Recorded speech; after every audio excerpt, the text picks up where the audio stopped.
Praise the Lord. आप सभी को जय मसीह की। आज हमारे बाइबल मनन का विषय है प्रभु यीशु मसीह में ही पुनरुत्थान है।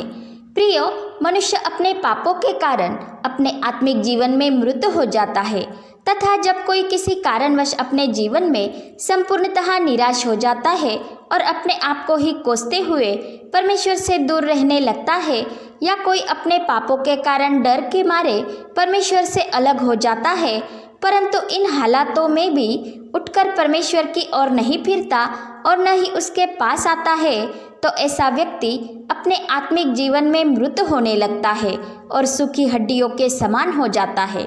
परंतु आज ऐसे जनों के लिए परमेश्वर का यह संदेश है जो उसने यहेजकेल नबी के द्वारा इस्राएल के घराने को सुनाया था, जो कहते थे, हमारी हड्डियां सूख गई और हमारी आशा जाती रही, हम पूरी रीति से कट चुके हैं। इस कारण परमेश्वर ने अपना आत्मा यहेजकेल नबी में समवा कर उसे घाटी में ले गया, जहाँ की तराई हड्डियों से भरी हुई थी। वे हड्डियां उनकी थी जो घात किए हुए थे, और परमेश्वर के आत्मा ने उसे उनके चारों ओर घुमाया, तो उसने देखा कि उस तराई की तह पर बहुत ही हड्डियां थी और वे बहुत सूखी थी। तब परमेश्वर के आत्मा ने यहेजकेल नबी से पूछा, हे मनुष्य के संतान, क्या यह हड्डियां जी सकती है? तो यहेजकेल नबी ने कहा, हे यहोवा परमेश्वर, तू ही जानता है। तब परमेश्वर ने उससे कहा, इन हड्डियों से भविष्यवाणी करके कहे, हे सूखी हड्डियों, यहोवा का वचन सुनो। परमेश्वर यहोवा तुम हड्डियों से यूँ कहता है, देखो, मैं आप तुम में सांस समाऊंगा और तुम जी उठोगी।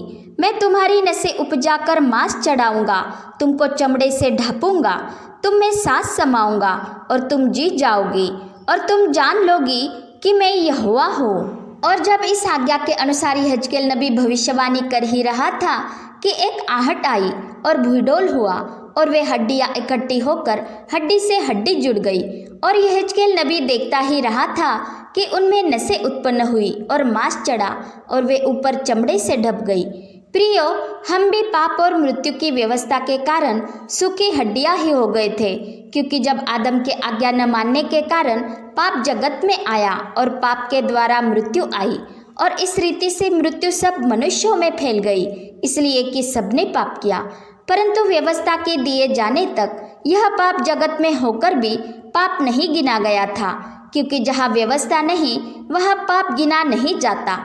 तो भी मृत्यु ने उन लोगों पर भी राज्य किया, क्योंकि एक मनुष्य के अपराध करने से पाप ने जगत में प्रवेश किया और सब मनुष्य पापी ठहरे, क्योंकि सबने पाप किया और परमेश्वर की महिमा से रहित हुए। इस कारण मृत्यु मनुष्य के शरीर में राज्य करने लगा और हमारा यह शरीर मरणहार हो गया, क्योंकि पाप का वेतन मृत्यु है। इस कारण हम भी सूखी हड्डियों के समान हो गए थे, क्योंकि दुष्ट शैतान ने धूर्त सर्प के द्वारा मनुष्य का घात किया था और उन्हें परमेश्वर से छल कपट से दूर किया था। परंतु हम देखते हैं कि आदम हव्वा अदन की वाटिका से अर्थात परमेश्वर की प्रत्यक्ष समक्षता से दूर हो गए थे और श्रापित हुए थे।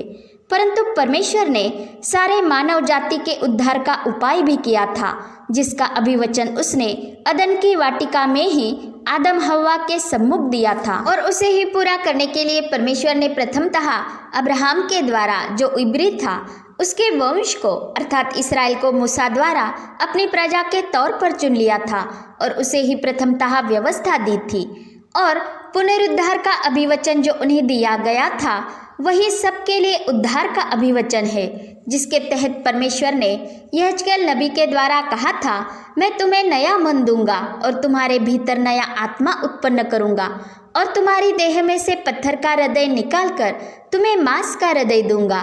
और इसके पश्चात परमेश्वर ने उन्हें उनकी कब्रें खोलकर उनमें से उन्हें निकालकर अपने निज देश में पहुंचाने की आशा दी थी, और फिर उन्हें शांति की वाचा देते हुए यहेजकेल नबी को यहूदा और इस्राएल के मिल मिलाप की भविष्यवाणी करने के लिए कहा था। तब यहेजकेल नबी ने यह भविष्यवाणी करते हुए कहा था, मैं उन्हें चारों ओर से इकट्ठा करके एक ही जाति बनाऊंगा और उन सबों का एक ही राजा होगा। वे फिर दो न रहेंगे, न दो राज्यों में कभी बटेंगे। वे फिर अपनी मूरतों और घिनौने कामों या अपने किसी प्रकार के पाप के द्वारा अपने को अशुद्ध न करेंगे, परंतु मैं उनको उन सब बस्तियों से जहाँ वे पाप करते थे निकालकर शुद्ध करूँगा और वे मेरी प्रजा होंगे। मैं उनका परमेश्वर होऊंगा। मेरा दास दाऊद उनका राजा होगा, सो उन सबों का एक ही चरवाहा होगा। वे मेरे नियमों पर नित्य चलेंगे, मेरी विधियों को मानकर उनके अनुसार चलेंगे। मेरा दास दाऊद सदा उनका प्रधान रहेगा। मैं उनके साथ शांति की वाचा बांधूंगा, वह सदा की वाचा ठहरेगी और मैं उन्हें स्थान देकर गिनती में बढ़ाऊंगा और उनके बीच अपना पवित्र स्थान सदा बनाए रखूंगा। मेरे निवास का तंबू उनके ऊपर तना रहेगा और मैं उनका परमेश्वर होऊंगा और वे मेरी प्रजा होंगे। प्रियो, एहजकेल नबी ने परमेश्वर के आत्मा के द्वारा इस्राएल के पुनरुद्धार की जो भविष्यवाणी की थी, वही परमेश्वर की नई वाचा है, जो केवल इस्राएल के लिए नहीं थी परंतु सारे मानव जाति के उद्धार के लिए भी थी, क्योंकि उसी में मसीह के आगमन की घोषणा हुई थी और उस नई वाचा का मध्यस्थ प्रभु यीशु मसीह है, जिसका प्रचार इस्राएल के द्वारा सारे जगत में होने वाला था। क्योंकि इसीलिए परमेश्वर ने उन्हें प्रथमतः अपनी प्रजा के तौर पर चुना था, ताकि उनके प्रचार करने से प्रभु यीशु मसीह पर किए गए विश्वास के द्वारा हमारा उद्धार हो। क्योंकि परमेश्वर ने इस्राएल से कहा था कि जब उस दिन तू परमेश्वर के उद्धार के लिए धन्यवाद का गीत गाकर कहेगा कि परमेश्वर मेरा उद्धार है, मैं भरोसा रखूंगा और न थरथराऊंगा, क्योंकि प्रभु यहोवा मेरा बल और मेरे भजन का विषय है और वह मेरा उद्धार करता हो गया है। उस दिन तुम कहोगे, सब जातियों में उसके बड़े कामों का प्रचार करो और कहो कि उसका नाम महान है, उसे सारी पृथ्वी पर प्रकट करो, और वह नाम प्रभु यीशु मसीह है। इस रीति से परमेश्वर के अनुग्रह से मसीह का वचन सुनने से यीशु मसीह पर किए गए विश्वास के द्वारा हमारा उद्धार होता है, क्योंकि विश्वास सुनने से और सुनना मसीह के वचन से होता है। और उस विश्वास का वचन यह है कि यीशु ही प्रभु है और परमेश्वर ने उसे मरे हुओं में से जिलाया। और इस वचन पर जो कोई मन से विश्वास करता है तो वह धर्मी ठहरता है, और जो अपने मुंह से अंगीकार करता है उसका उद्धार होता है।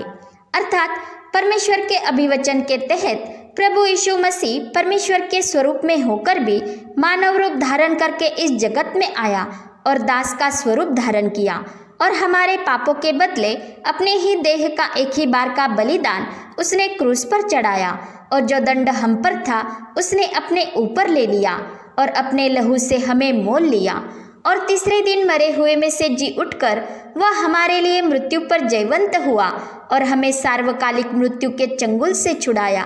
क्योंकि हम अपने आप को शुद्ध करने में और आप ही मृत्यु पर जय पाने के लिए निर्बल थे, इसलिए प्रभु यीशु मसीह हमारी निर्बलता में हमारा अद्वितीय बल होकर आया और अपने लहू से हमें शुद्ध किया। जब वह मानव रूप में इस जगत में था तो पिता की आज्ञाओं को मानते हुए वह सत्य में ही चला, जो सत्य परमेश्वर का वचन है, और वही वचन उसने अपने चेलों तक पहुंचा दिया।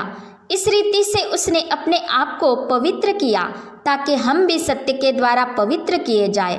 परमेश्वर का सत्य वचन प्रभु यीशु मसीह ही है, क्योंकि वह उस सत्य वचन में समर्पित है। इसीलिए उस सत्य वचन से ही परमेश्वर ने अपनी धार्मिकता हम पर प्रकट की, ताकि हम भी उस सत्य वचन पर अर्थात प्रभु यीशु मसीह पर विश्वास करने के द्वारा धर्मी ठहरे और उस सत्य वचन में समर्पित हो जाए।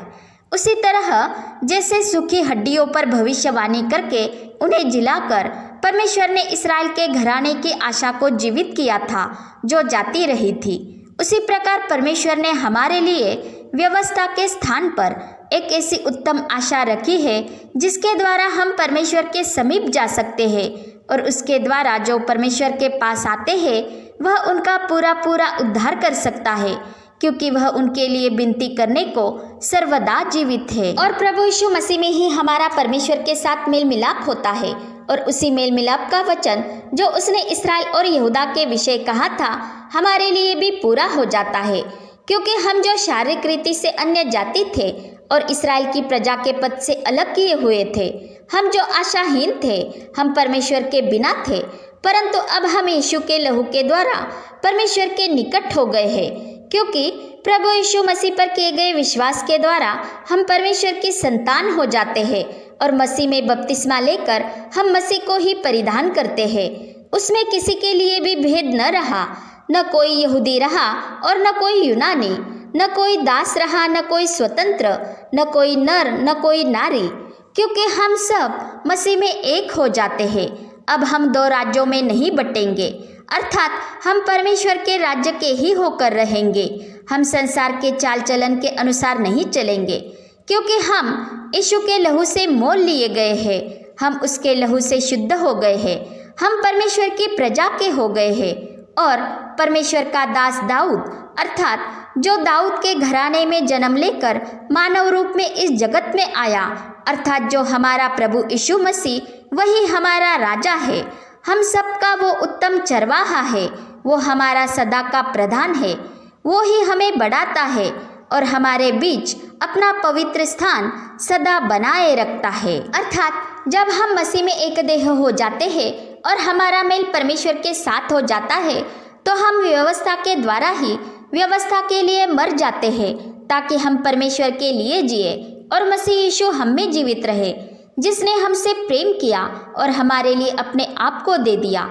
इसलिए जब हम यीशु मसीह की मृत्यु को और उसके जी उठने को व्यर्थ जानते हैं, तो हम परमेश्वर के अनुग्रह को ही व्यर्थ ठहराते हैं, क्योंकि उसके आत्मा के द्वारा ही हम जिलाए गए हैं। जैसे कि हम देखते हैं कि जब यहजकेल नबी ने उन सूखी हड्डियों पर भविष्यवाणी की थी, तो वे हड्डियां इकट्ठी होकर हड्डी से हड्डी जुड़ गई, उनमें नसें उत्पन्न हुई और उन पर मांस चढ़ा और वे हड्डियां ऊपर चमड़े से ढप गई थी, परंतु उनमें सांस कुछ न थी। तब परमेश्वर ने यहजकेल नबी को सांस से भविष्यवाणी करने के लिए कहा था कि परमेश्वर यो कहता है कि चारों दिशाओं से आकर इन घात किए हुओं में समा जा कि ये जी उठे।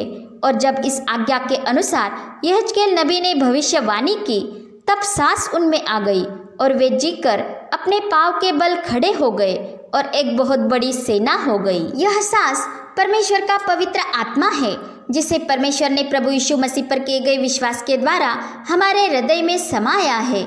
जो पवित्र आत्मा हमारे साथ सर्वदा रहने के लिए आया है, जो परमेश्वर के राज्य में बने रहने के लिए हमारी अगुवाई करता है, जो हमारा सहायक है, जो हमें सामर्थ देता है, जिसके सामर्थ से ही हम अपने देह की क्रियाओं को मारते हुए मसीह यीशु में जीवित रहते हैं। और यह पवित्र आत्मा हमारे मरणहार शरीर को भी जिलाता है, जो पाप के कारण मरा हुआ ही क्यों न हो। जब हम अपने पापों को त्याग कर अपने प्रभु यीशु मसीह के पास लौट आते हैं, क्योंकि अब हम व्यवस्था के नहीं परंतु अनुग्रह के अधीन हैं। और जब हम उस उत्तम आशा का अर्थात प्रभु यीशु मसीह का अंगीकार करते हुए उसे थामे रहते हैं, तो हम कभी भी निराश न होंगे। हम प्रभु में सर्वदा आनंदित रहेंगे और हम अपने प्रभु यीशु मसीह के अनुसार ही चलेंगे। और हम जानते हैं कि परमेश्वर ने कहा था कि मैं अपना आत्मा तुम्हारे भीतर देकर ऐसा करूँगा कि तुम मेरे नियमों को मानकर उनके अनुसार चलोगे। और हम जानते हैं कि पवित्र आत्मा हमें सब बातें सिखाता है, प्रभु यीशु की बातों का स्मरण कराता है। वह सब सत्य का मार्ग बताता है और आने वाली बातें बताता है। वह प्रभु यीशु की बातों में से लेकर हमें बताता है, क्योंकि उसकी वह महिमा करता है और हमें उसके अनुसार चलना सिखाता है, क्योंकि जो कुछ पिता का है वो सब यीशु का ही है। इसके साथ ही हम यह देखते हैं कि यहोवा ने इस्राएल के घराने से कहा था कि मैं तुम्हारी कब्रें खोलकर तुमको उनमें से निकालूंगा और अपने निज देश में पहुंचा दूंगा। और हम जानते हैं कि परमेश्वर ने मसीह यीशु में होकर अपने साथ संसार का मेल मिलाप कर लिया और प्रभु यीशु मसीह पर विश्वास करने वालों को अपनी निज प्रजा ठहराया और उन्हें सार्वकालिक मृत्यु की कब्र में से बाहर निकालकर परमेश्वर के राज्य का वारिस ठहराया और अंधकार में से अपनी अद्भुत ज्योति में बुलाया, ताकि हम उसके गुण प्रकट करें। प्रियो, यदि इस्राएल को मीरास व्यवस्था से मिली, तो फिर परमेश्वर की प्रतिज्ञा जो उसने अब्राहम को और उसके संतान को दी थी, वह व्यर्थ ठहरती। और वह प्रतिज्ञा अब्राहम के संतान को दी थी, संतानों को नहीं, जो बहुवचनी है। परंतु हम जानते हैं कि व्यवस्था 430 बरस के बाद आई और वह उस प्रतिज्ञा को रद्द न कर सकी, कि वो व्यर्थ ठहरे, क्योंकि व्यवस्था अपराधों के कारण बाद में दी गई थी, ताकि उस संतान के आने तक रहे जिस संतान को यह प्रतिज्ञा दी गई थी, और वह संतान प्रभु यीशु मसीह है। इसी कारण हम देखते हैं कि प्रभु यीशु ने क्रूस पर उस व्यवस्था की आज्ञा विधियों को मिटा दिया और व्यवस्था को पूरा किया, और अपने ही लहू से और क्रूस पर हुई मृत्यु से परमेश्वर की नई वाचा को प्रस्थापित किया। इसलिए कि पहली वाचा बिना लहू के नहीं बांधी गई थी और वाचा मरने पर ही पक्की होती है, और इस रीति से प्रथम वाचा को पुरानी ठहरा दिया, जिसका मिट जाना अनिवार्य है। यह इसलिए हुआ क्योंकि उस प्रथम वाचा पर कोई स्थिर न रहा और उस व्यवस्था ने किसी बात की सिद्धि नहीं की। इसलिए अब जो मसीह में है वो न ही व्यवस्था के अधीन है और न ही अन्य जाति है, क्योंकि अपनी नई वाचा के तहत परमेश्वर ने अपनी व्यवस्था हमारे मन में डाल दी है और हमारे हृदय पर लिख दी है, और पवित्र आत्मा हमें उसके अनुसार अर्थात मसीह की बातों के अनुसार उसके वचन के अनुसार चलाता है। और अपनी नई वाचा के अनुसार परमेश्वर कहता है, मैं उनके अधर्म के विषय में दयावंत हूँगा, मैं उनके पापों को फिर स्मरण न करूँगा। और हम जानते हैं कि व्यवस्था किसी को भी सेंतमेंत धर्मी नहीं ठहराती, अर्थात मसीह में ही हम पर बिना व्यवस्था धार्मिकता प्रकट हुई है और उसके लहू में ही छुटकारा अर्थात पाप क्षमा है। इस रीति से प्रभु यीशु मसीह पर विश्वास करने वाले सब अब्राहम के संतान और उसे दी गई प्रतिज्ञा के अनुसार वारिस हो जाते हैं।